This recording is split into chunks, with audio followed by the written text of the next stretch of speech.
Hey everyone and welcome. Today we're going to dive into one of the most fundamental challenges in all of machine learning, teaching a machine to learn just the right amount. Now, this is a really delicate balancing act that affects pretty much everything, from your Netflix recommendations to self-driving cars. And honestly, understanding it is the key to understanding how AI really works. So let's get right into the question at the heart of it all. And this is the big question, right? Think about it like you're teaching a student. If they don't study enough, well, they're going to fail the test. But what if they just memorize the exact questions from a practice exam? Sure, they might ace that practice test, but they're going to bomb the real one. That's pretty much the exact same dilemma a machine learning model faces every single day. So to really get to the bottom of this, we're going to go on a little quest. We're going to try and build a model to solve a super simple problem and see firsthand where things can go so wrong. Okay, let's start with our data. Just imagine each of these little dots represents a person's height and weight. You can already see there's a pattern, right? As weight goes up, height tends to go up. But it's not a perfect straight line. Our job is to teach a computer how to spot that hidden relationship. All right, so let's actually try to build a couple of models here. You can think of this a bit like a Goldilocks story. We're going to see what happens when a model is too simple, and then what happens when it's way too complex. So, our first attempt uses a model we can call the stubborn simpleton. All it knows how to do is draw straight lines. It kind of squints at our data and says, "Yup, looks like a line to me." It completely whiffs on the subtle curve in the data because, well, it's just too simple to see it. It's making a big, stubborn, and kind of wrong assumption. Okay, let's swing to the complete opposite extreme. Meet our second model, the nervous overachiever. This one is incredibly complex, super flexible. It's so determined to get a perfect score that it weaves a line that hits every single data point. It hasn't learned the pattern at all. It has literally just memorized the data, including all the random, meaningless noise. Now these two failures, they aren't just random mistakes. No way. They represent the two fundamental, opposing forces that every single machine learning practitioner has to constantly balance.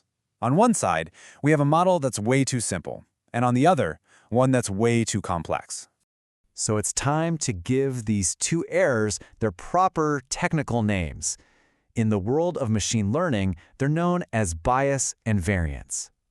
Our stubborn, straight-line model, that is a perfect example of what we call high bias.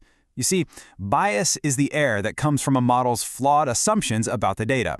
In this case, the model's assumption that the world only works in straight lines is just plain wrong, and that leads to a high bias and really consistent errors. And on the flip side, we've got our nervous, wiggly line model. This is what we call high variance. Variance is the error you get from a model being way too sensitive to the specific data it was trained on. It's so jumpy that if we gave it a slightly different set of data points, it would draw a completely different, totally wild line. It has very high variability. So here's the bottom line. High bias models are stubbornly simple and they completely miss the underlying pattern. High variance models are nervously complex and they end up just memorizing random noise. They're both wrong, just in completely opposite ways. And now for the moment of truth. How do these two models perform when we show them brand new data they've never seen before? This is the real test of learning. This is where the rubber meets the road. The high bias model leads to something we call underfitting. It was bad on the original data. And guess what? It's just as bad on the new data. It's consistent, I'll give it that. Consistently wrong. It never actually learned the pattern in the first place, so of course it can't make good predictions. And our high variance model, it perfectly shows the opposite problem. Overfitting. On the left, yeah, it was perfect on the data it memorized, but look on the right. When it sees new data, it fails spectacularly. It's just like that student who memorized the practice questions. The real test completely exposes the fact that they never truly understood the material. And this brings us to the single most important goal in all of machine learning. It's not about getting a perfect score on the practice data. The real goal is to build a model that generalizes, one that can take what it's learned and apply it accurately to new, totally unseen situations. So, if being too simple is bad, and being too complex is also bad, what does just right even look like? How do we find our Goldilocks model? This is what we're aiming for. The ideal model. It's not a perfectly straight line, and it's not some crazily wiggly one either. It's a smooth curve that captures the general trend of the data without getting distracted by every little outlier. This model has found the sweet spot, low bias and low variance. It learned the pattern, and it generalizes beautifully. This fundamental challenge, this constant balancing act between the two types of error, it has a name. It's called the bias-variance trade-off. The tricky part is, as you decrease one type of error, the other one tends to increase. You can't just get rid of both. The goal is to find that perfect balance point where the total error is as low as it can be. So how do developers actually find this balance in the real world?